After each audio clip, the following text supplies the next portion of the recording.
May I request everyone to please stand up for a prayer? In the name of the Father, the Son, the Holy Spirit. Amen. Lord, thank you for this day, for your blessings. Guide us always. Amen. So, good afternoon, class. Okay, before you sit, kindly pick up some pieces of paper under your chair. Okay, very good. So, you may now take your seat. Okay, class, how's your day? Okay, very good. So now, who will absent today? Okay, very good. Since you are present today, give yourself a 5 claps. 1, 2, 3, 4, 5. Very good. Okay. So now, I have 3 rules in the classroom. So the first rule is listen attentively. The second rule is if you want to answer the question, just raise your hands. And the last rule is do not use cell phone inside the classroom. Is it clear? Okay, very good. So, class, what our last topic yesterday? Okay, very good. So, our last topic yesterday is all about the line graph. Okay, so did you understand what our last topic yesterday? Okay, very good. So class, what is your favorite ice cream flavor? So if you want this flavor, just raise your hands. Okay? Okay. So who likes chocolate flavor? Okay, there are 11 students. Who likes blueberry flavor? Okay, there are 8 students. Who likes strawberry flavor? Okay, there are 6 students. Who likes vanilla flavor? Okay, there are 16 students. Who likes mint chocolate chip flavor? Okay, there are 9 students. So class, here's the pie graph of your favorite ice cream flavor. So class, what do you notice about the chart? How does this pie graph help us understand the data? Yes, please? Okay, very good. So, it helps us to organize and show data as a percentage of a whole. Okay, so before I proceed, let me read my objectives. Okay, by the end of the lessons, students will be able to identify the structure of a pie graph, appreciate the importance of using pie chart in our daily living, and create and interpret pie graphs. So class, I have an activity. I will group you in one group and create your own pie chart and color your pie chart, and the activity is all about the favorite fruit of your classmate and discuss it on the front on how you divided the circle. So do you understand, class? Okay, so I will give you 5 minutes to do the task. Okay, very good. Since you're all done, may I see your output? Okay. 25% who likes to eat banana. 15% who likes to eat strawberry. 10% who likes to eat grapes. 5% who likes to eat orange. 5% who likes to eat watermelon. 30% is the majority who likes to eat apple. And the others are 10%. Okay, correct. Very good, class. Good job. So, class, are you ready to lesson? Okay, very good. So, what is pie graph? So, a pie chart is a type of graph that records data in a circular manner that is further divided into sectors for representing the data of that particular part out of the whole part. So, are you listening, class? Okay. So, each of the sectors or slices represents the proportionate part of the whole.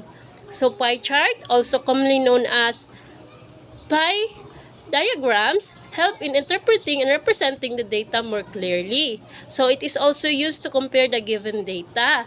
So, here's the formula. So, we know that the total value of the pi is always 100%. So it is also known that a circle subtends in an angle of 360 degrees. So the total of all the data is equal to 360 degrees. So there are two main formula used in a pie chart. So are you listening, class? Okay, very good. So did you understand? Okay. So the first formula is to calculate the percentage of the given data. We use the formula frequency plus total frequency times 100. So the second formula is to convert the data into degrees. We use the formula given data plus total value of data times 360 degrees. So we can work out the percentage of a given pie chart using the steps given below. So the first steps is categorize the given data and calculate the total. The second steps is divide the different categories. The third steps is convert the data into percentage. And the last steps is calculate the degrees. So did you understand, class? Okay, very good. So here's the first example. So the first is observe the following pie chart that represent the money spent by Anna at the fun fair. The indicated color shows the amount spent on each category. So the total value of the data is 20 and the amount spent on each category is interpreted as follows. So the first is ice cream. So the ice cream is 4. So the toffees is 4. The popcorn is 2. The rides is 10. So class, here's the pie graph of the money spent by Anna at the fun fair. So to convert this into pie chart percentage, we apply the formula frequency plus total frequency times 100. So here's the first formula. So let us convert the above data into a percentage. The amount spent on rides is 10. So 10 divided by 20 is equals to, okay, very good, 0.5 times 100 is equals to 50%. Okay, very good. So the amount spent on toffees is 4. So 4 divided by 20 is equals to, okay, very good, 0.2 times 100 is equals to 20%. So the amount spent on popcorn is equals to 2 divided by 20 is equals to 0.1 times 100 is equals to 10%. So are you listening, class? Okay, very good. So the amount spent on ice cream is 4. So 4 divided by 20 is equals to 0.2 times 100 is equals to 20%. So here's another example. So observe the pie chart that recommends a low carb in a diet in a day. So are you listening, class? Did you understand? Okay, very good. So the example is we measure the angles of each slice. We get that protein measure 180 degrees, carb measures 108 degrees, and fat measure is 72 degrees. So did you understand, class? Okay. So to find the percentage, we divide each angle by 260 and multiply it by 100. So here's the second formula.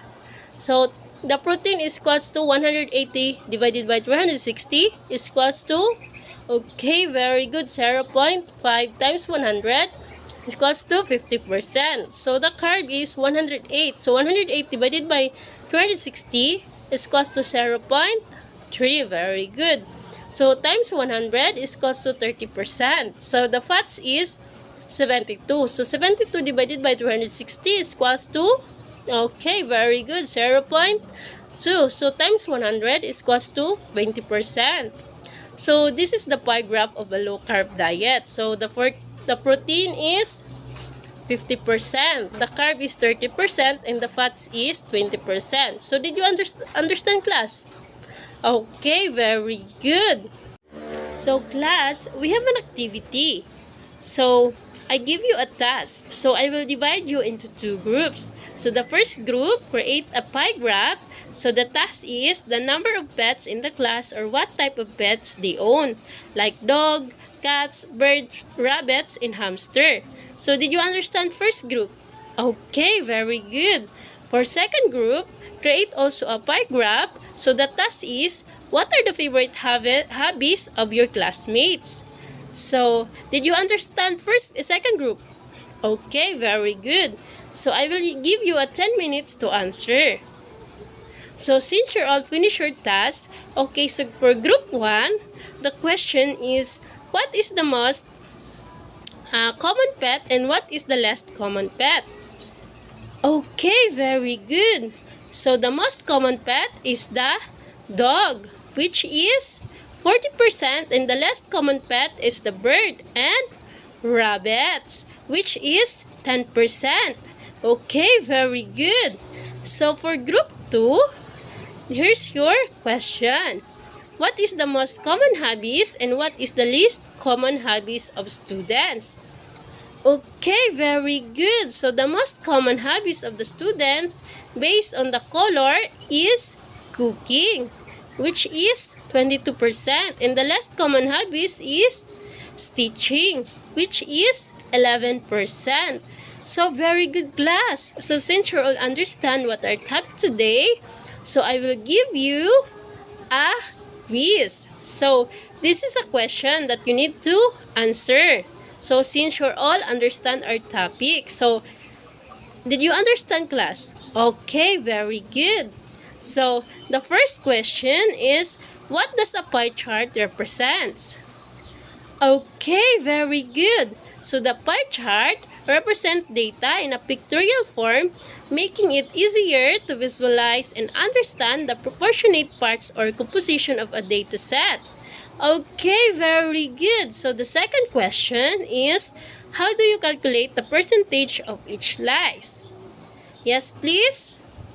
Okay, very good. So to calculate the percentage each slice is measure the angle of each slice and divide this by 360 degrees, then multiply it by 100. Okay, very good. So this is the second formula. So look at the pie graph and identify the largest and smallest section. So class, why do you think pie graphs are helpful or important in real life? Okay, yes please. Okay, very good. So they provide a simple and visual way to represent data, making it easier to understand proportion and relationships. They are particularly useful for illustrating how different parts contributes to a whole, such as in budgeting, market analysis, or business reporting. So you're making great today, class. Okay, so here's your assignment. So for your assignment, draw a pie graph that represents of your monthly expenses and pass it tomorrow. So thank you, class, for your listening, and goodbye and God bless.